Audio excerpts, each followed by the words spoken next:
Well, we could talk about New Year's resolutions, but let's talk song.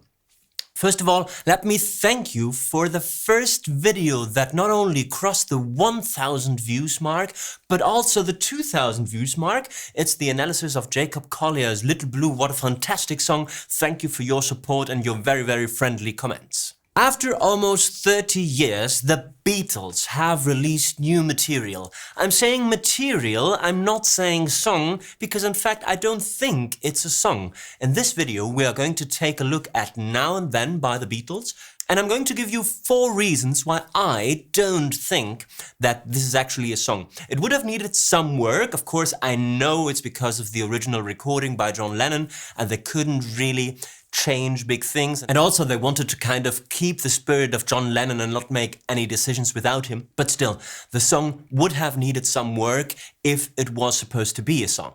Also, to get this out of the way right away, the song was not written with the help of AI. This is what some media outlets would say. It was produced and arranged with the help of AI-based technology, something that is very common and not at all weird or cheating. Let's get going.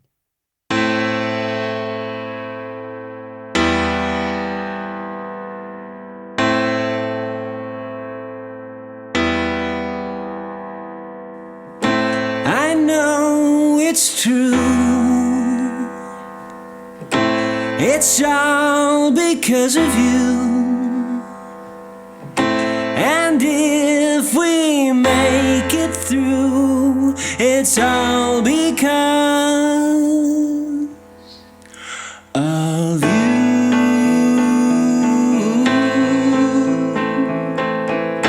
And now and then, if we must start again, well, we will know for sure that I will love you. Now and then, I miss you. Oh, now and then, I want you to be there for me, always to return to me. I know it's true, it's all because of you. And if you go away, I'll know you'll never stay.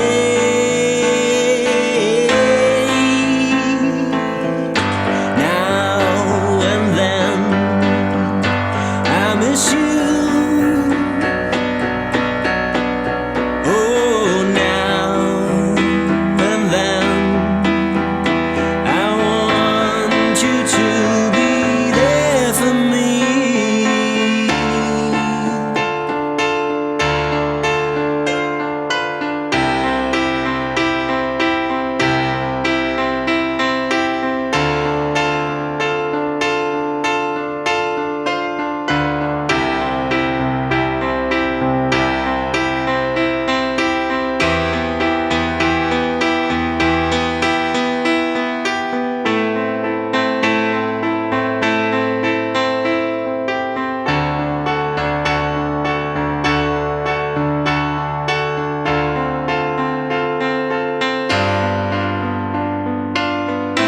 I know it's true,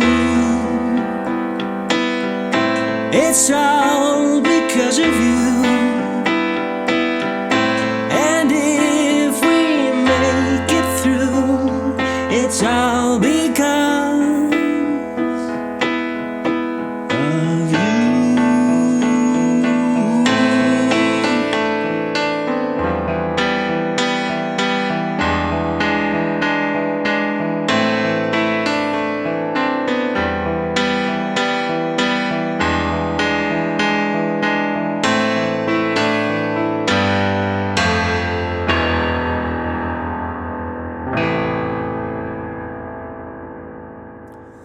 number one why I don't think it's a song, it's a demo, is the melody. Yes, there are really strong parts, like for example the beginning. This be-do-do-do, E-D-E-B has a very, very strong hook line that the song begins with. But what I find kind of confusing or irritating or not very professional is the fact that all sections start on the melody beat number 2. I know it's true. And the chorus, in his video Rick Beato even calls it a bridge, not really a chorus, which would mean that this song wouldn't have a chorus, also starts on the second beat. Now and then I miss you, and so on. So this is something that doesn't create a lot of contrast between different sections and would have needed some work. The second reason is the song structure. Now if we look at song structure, we can see intro, verse number 1, verse number 2, chorus, verse number 3, chorus, solo, verse number 4, and outro. So far so good, but let's look at section lengths for a second. The intro is 4 bars long. That's totally conventional and normal. Now let's look at the verse. The verse consists of 10 bars. Now 10 is a rather unusual number of bars for a section, and in a later phase of that video we are going to see why they had to choose that kind of unusual bar number. It has to do with transitions and things that went kind of wrong. Then we have another 10 bar verse, 10 bar chorus, another 10 bar verse, and then an 8 bar chorus, followed by a 16 bar solo. Now, first of all, it's not a solo because I can play it. Second of all, it's the one thing that was clearly not written by John Lennon. And in my very humble interpretation, this is a clear filler section. Yes, beautiful string arrangement and stuff.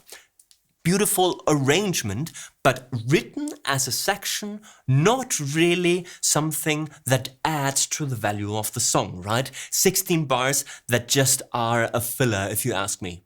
The third area where that song would have needed much more work, and of course this was the one area that they couldn't really change, is the lyrics. Let's look at verse number 1. I know it's true.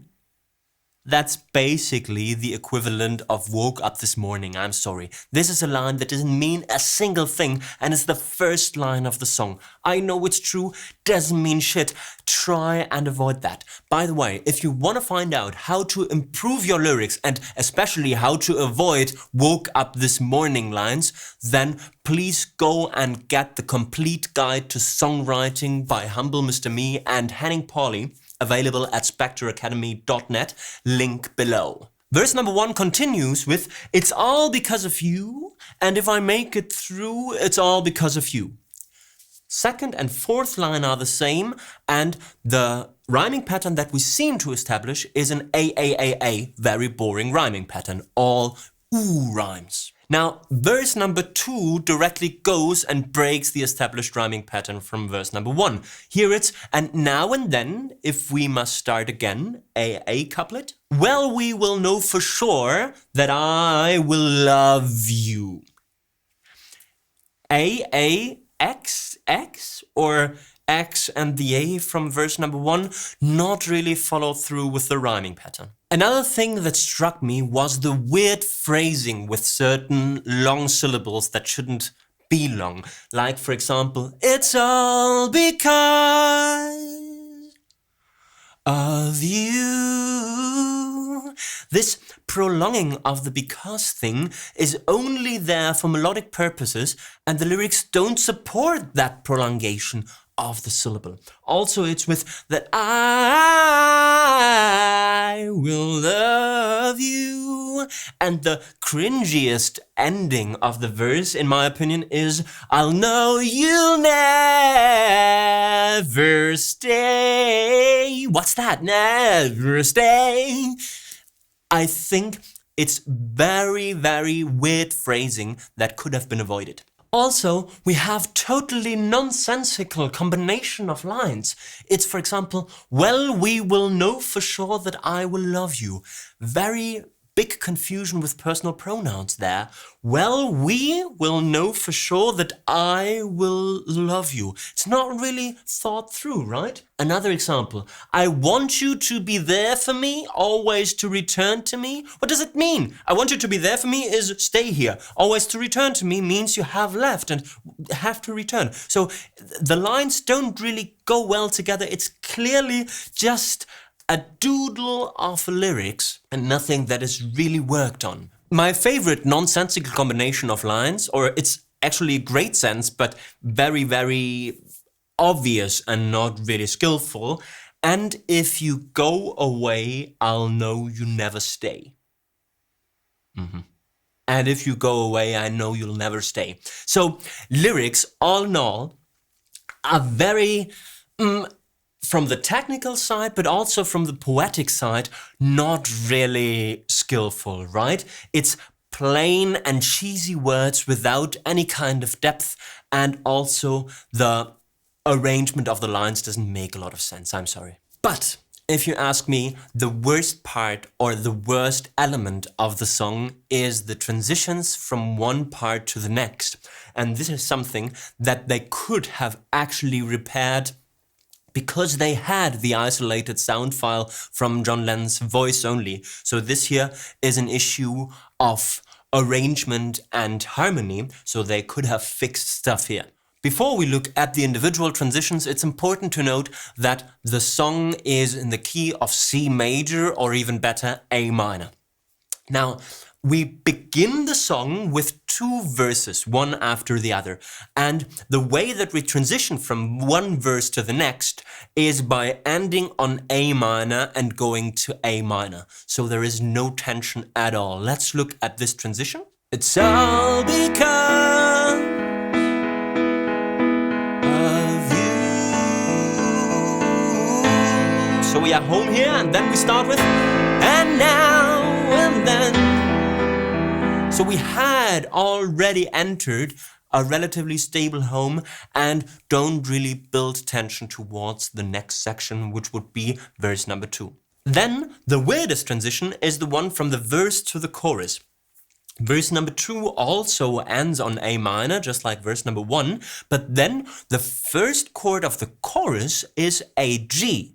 Now, if we look at chord functions here, we would have a tonic parallel chord, A minor, the thing that we land on at the end of the verse, followed by a dominant chord as the beginning of the chorus. That means that we go from home, no need to move anywhere, to pull as the beginning of chorus number 1.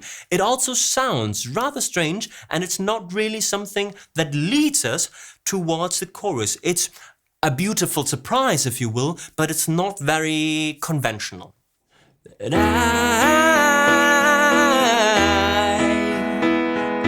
will love you now and then. Also, the chorus completely modulates towards G major. We have got G major, B minor, E minor, then a 2-5, A minor, D. Something that is rather cool, but doesn't get announced very well in the verse. So we have no domination, no tension towards that modulation. It comes very surprisingly. Now, the transition from the chorus back to the verse is also rather weird, because remember that we modulated towards G major. Now it's time to go back to A minor. They don't really announce it, they just do it. Let's look at how they do it. I want you to be there for me. 2 minor 5, always to return to me. I know it's true. So it's not really announced. We go from very, very strong dominant pull, D major, in G minor it's the dominant chord, to A minor that first of all looks like the subdominant parallel if we still are in the realm of G major, but no, we go back to the A minor key. That is not really well announced. The next very weird transition is the one from chorus number 2 to the solo. Remember that the chorus ends on this 2 minor 5 in G major, A minor D. Now, the first chord of the solo is D minor. So we go from 2 minor 5 to something like 5 minor, but it's not really 5 minor because in fact we go back to the key of C major. So again, we have a very unannounced and surprising jump between keys, something that could have been executed a bit more skillful. So we have got want you to be there for me.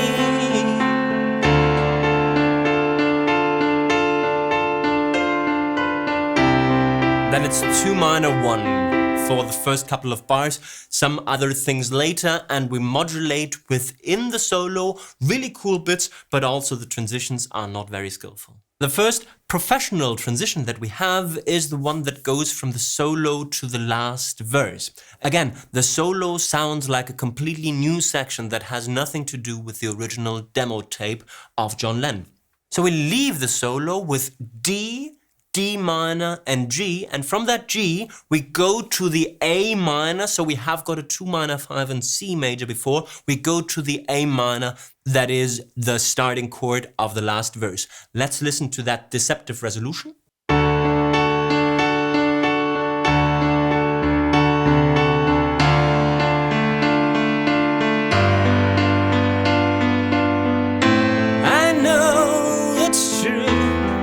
So this time we can actually hear that something moves in the right direction and something builds professionally towards this last verse. After all my moaning about that song, I must admit that I was very, very happy to have been able to listen to the song. The documentary that was released on YouTube is very, very emotional and nostalgic. The Beatles are the biggest and best band in the world. And yes, the song made me happy. Sometimes you can overanalyze things, and sometimes it's also good to just go with your guts and just play whatever comes to your mind, whatever comes to your fingers, whatever comes to your voice. John Lennon was one of the most passionate and talented songwriters in the history of pop music, and what he did sitting on his piano at home in New York City is just magic. The thing is, none of us is John Lennon, none of us is Paul McCartney. So it makes sense to look at songs, to try analyze, to try learn from them, and even to look at the big ones and try and find out what even they could have done better.